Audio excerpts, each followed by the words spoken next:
네, 오늘은 이제 유통 화장품 업종을 담당하고 있는 애널리스트 분을 모셔봤습니다. 지금 코로나19로 직격탄을 맞은 면세점 업계도 적자를 줄이면서 조금씩 회복세를 보이고 있다고 합니다. 오늘은 이제 그렇다면 유통과 또 화장품 관련주들 어떤 관점으로 봐야 할 타이밍인지 자세한 얘기 들어보겠습니다. IBK 투자증권 유통 화장품 업종을 담당하고 있는 안지영 애널리스트 나와 계십니다. 안녕하세요. 네, 안녕하십니까. 네. 또 오랜만에 뵙는 것 같아요. 네, 오랜만에 뵙습니다. 한 달에 한 번은 뵙는 것 같은데 네. 이번 주부터 이제 미국 같은 경우에는 연말적인 네. 또 소비 시즌이 시작이 되잖아요. 네. 국내 증시에서 뭐 소비 유통 관련주들이 좀 영향을 받는 부분이 있을까요? 소비주는 이제 그야말로 내수주기 때문에 미국의 영향이 사실은 상대적으로는 좀 제한적이라고 판단이 되고요. 네. 다만 이제 요즘에 이커머스가 전 세계적으로 이제 이어주는 역할을 하고 있기 때문에 네. 이커머스 관련해서는 좀 일부 뭐 예를 들어서 아마존에 입점해 있다거나 뭐 이런 연결고리가 있는 브랜드나 뭐 기업들의 경우에는 일부 수혜는 좀 확인이 되고 있습니다. 네. 아마존에 입점되어 있는 뭐 화장품 기업이라든지 뭐 네. 연결고리가 있는 종목들이 국내에 좀 있나요, 그러면? 그러니까 네. 제가 담당하는 회사 중에서는 아주 일부인데요. 네. 예를 들면 이제 코웨이 같은 경우가 공기청정기가 이제 캘리포니아 산불 때문에 굉장히 뭐 어마어마한 급증을 3분기에 나타냈었고요. 네. 그다음에 지금 클리오라는 국내 화장품의 경우에도 지금 아마존에 이제 입점을 하기 시작해서 비록 이제 그 규모는 매우 미미하지만 3분기 때 성장률은 뭐 137% 이렇게 이제 규모는 작지만 세 자릿수의 성장성을 보이는 일부 브랜드와 기업들이 좀 있습니다. 그렇군요. 알겠습니다. 지금 뭐 시장에서는 백신 모멘텀이 팽배한 상황에서 많은 분들이 또 국내 증시에서 면세점 쪽으로 네. 보는 경향도 있는 것 같더라고요. 11월 13일에 이제 신세계 리포트를 내놓으셨던데 네. 면세점 중심으로 또 회복을 기대해 볼 수 있는 시점인가요? 네. 좀 네. 3분기 실적 발표들이 나오게 되면서 네. 1분기, 2분기보다는 3분기에 이제 외형도 좀 회복이 되고 그다음에 이제 적자도 좀 줄여가는 모습들이 나왔기 때문에 조금 기대를 하려고 했는데 지금 이번 주부터 2단계 시작이 됐잖아요. 네. 그래서 이제 그 부분 때문에 다소 이제 염려는 있지만 그럼에도 불구하고 지난 3분기나 2분기랑 비교를 해본다라면은 이미 우리가 이제 약간 비상체제를 경험한 바가 있고요. 그리고 2분기 때나 3분기 때의 면세점들의 가장 좀 부담스러운 부분들이 바로 인천공항에서의 임대료 부분이었습니다. 근데 이제 이 임대료가 9월 달부터 3분기 중에 9월부터 요율제가 적용이 됐는데요.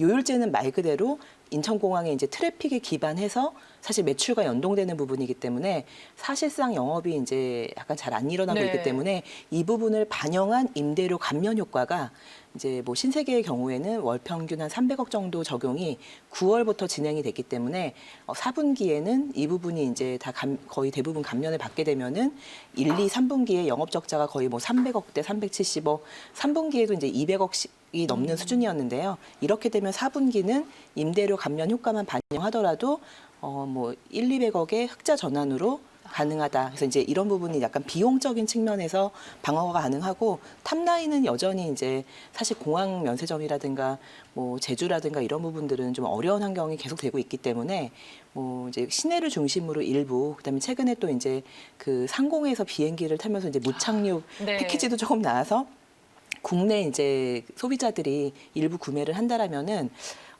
2단계 확산이 됐지만 이제 말씀드린 것처럼 2, 3분기 때보다는 좀 방어력이 어느 정도 확인된다 이렇게 전망하고 있습니다. 중국 쪽의 모멘텀을 기대하기는 아직도 이른 것 그렇죠. 같아요. 아직까지는 뭐 국가 간의 이동이 여전히 좀 자유롭지가 않기 때문에 물론 이제 일반 소비자보다는 여전히 이제 대규모의 다이고들이라고 하죠. 네. 다이고들 같은 경우는 자가격리 기간을 지키면서 좀 이제 한국에 들어와서 이제 구매하는 부분들이 2분기보다는 완화가 됐고요. 네. 그다음에 제3자 해외 반송이라는 부분, 그러니까 이제 면세점이 갖고 있는 해외 수입 재고를 이제 해외에 이제 그 물건을 구매하고 싶어하는 제3의 고객에게 보내주는 네. 그 부분이 또 이제 한시적으로 지금 운영이 되고 있기 때문에 뭐 팬데믹을 처음 이제 맞이했던 그 2분기 때보다는 나름 업체별로는 좀 방어력이 생겼다라고 볼 수 있습니다. 네, 화장품 업종도 이제 저희가 분위기를 살펴볼 텐데 뭐 대표적인 종목 중에 하나인 아모레퍼시픽은 그래도 최근에 주가가 또 선방하는 모습이더라고요. 네, 맞습니다. 근데 또 전체적으로 봤을 때 3분기 실적이 그다지 네, 좋지는 네. 또 않았고 어떻게 봐야 되나요? 네, 지금 올해 한 해 내내 이번에 이제 화장품의 대표 종목이었던 이제 양사 LG생활건강과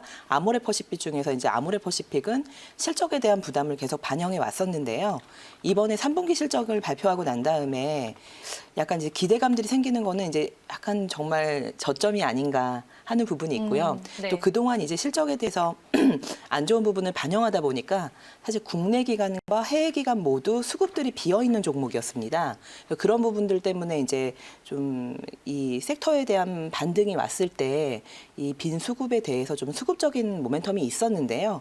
이러한 시점에서 이제 아모레퍼시픽이 대대적으로 조직 개편을 발표를 했죠. 네. 예, 아모레퍼시픽 그룹에서의 대표이사의 신임 대표이사로 변경이라든가 그리고 지금 이제 창사 이래 처음으로 15년 차 이상의 직원들 대상으로 희망퇴직을 접수를 받거든요. 아마 이번 주까지 이제 아마 마감하는 걸로 알고 있어요. 그래서 이제 이런 부분들이 앞으로의 좀 조직을 슬림하게 하고 그다음에 또 이제 브랜드의 유닛 체제에서 각각의 이제 설화수와 라네즈의 경우에는 독립된 브랜드 팀으로 가게 되면서 뭔가 이제 좀 사업에 대한 권한을 부여받는 그래서 좀 주력 브랜드에 대해서 영향력을 좀 밀어주고 좀 그다음에 재편을 하는 거군요. 네, 그래서 실질적으로 회사가 전체적으로 쇄신하기 위한 준비 작업에 있기 때문에 또 기관이라든가 외국인들의 경우에는 회사가 좀 뭔가 이제는 의사결정이라든가 이 변화하는 트렌드에 빠르게 대응하기 위한 준비를 하고 있구나.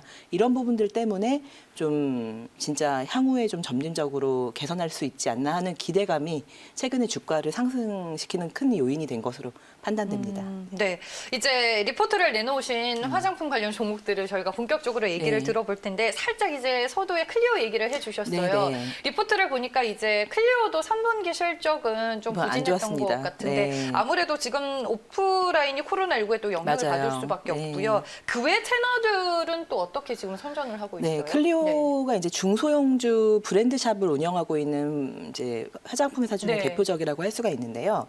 그러니까 문제가 된 거는 이제 클럽 클리오라고 하는 로드샵이죠. 그러니까 아무래도 이제 그 젊은 고객층들이 많이 몰려 있는 이제 홍대라든가 명동이라든가 그런 외국인 상품들까지 이제 중첩되는 부분들에서 실적 악화가 많이 나타났고요. 근데 네. 이 부분에 대한 게 이제 고정비 부담이 영업이익 감소로 좀 크게 반영이 됐고요. 반면에 이제 국내외 이커머스 채널 말씀드린 것처럼 아마존에도 처음 이제 본격적으로 거래를 시작을 했기 때문에 물론 매출 규모는 뭐 10억이 좀 안 됩니다. 그래서 규모는 작지만 뭐 137%의 전년 대비 성장성이 나왔고요. 그다음에 이제 국내 같은 경우도 이제 쿠팡과의 거래가 계속되고 있고, 그다음에 일본도 이제 큐텐, 라큐텐이라고 하는 이제 각각의 역직구 채널에서 또 성장성이 거의 뭐 40~50%씩 계속 유지가 되고 있기 때문에 비록 오프라인에서는 좀 고정비 부담을 피할 수가 없었지만 국내외 이커머스 채널들을 중심으로 꾸준하게 뭐 40~50%대에서 100% 이상의 성장성을 시현을 했습니다. 네, 알겠습니다. 클리오 저희가 리포트 내용 들어봤고요. 한국콜만은 이제 4분기 애터미 효과를 좀 긍정적으로 예. 보시더라고요. 지금 네. 방금 이제 클리오를 말씀드렸는데요. 이렇게 이제 중소형 브랜드들이 어려움에 처해 있다 보니까 네. 이 브랜드들이 주문을 주는 국내 이제 ODM 업계도 사실 3분기에 고객사들이 어렵기 때문에 이제 원래 본연의 업무에서는 좀 어려웠습니다. 그래서 실적이 부진했군요. 네, 근데 이제 그래도 좀 이 부분을 방어해준 부분이 방금 말씀 주신 애텀인데요.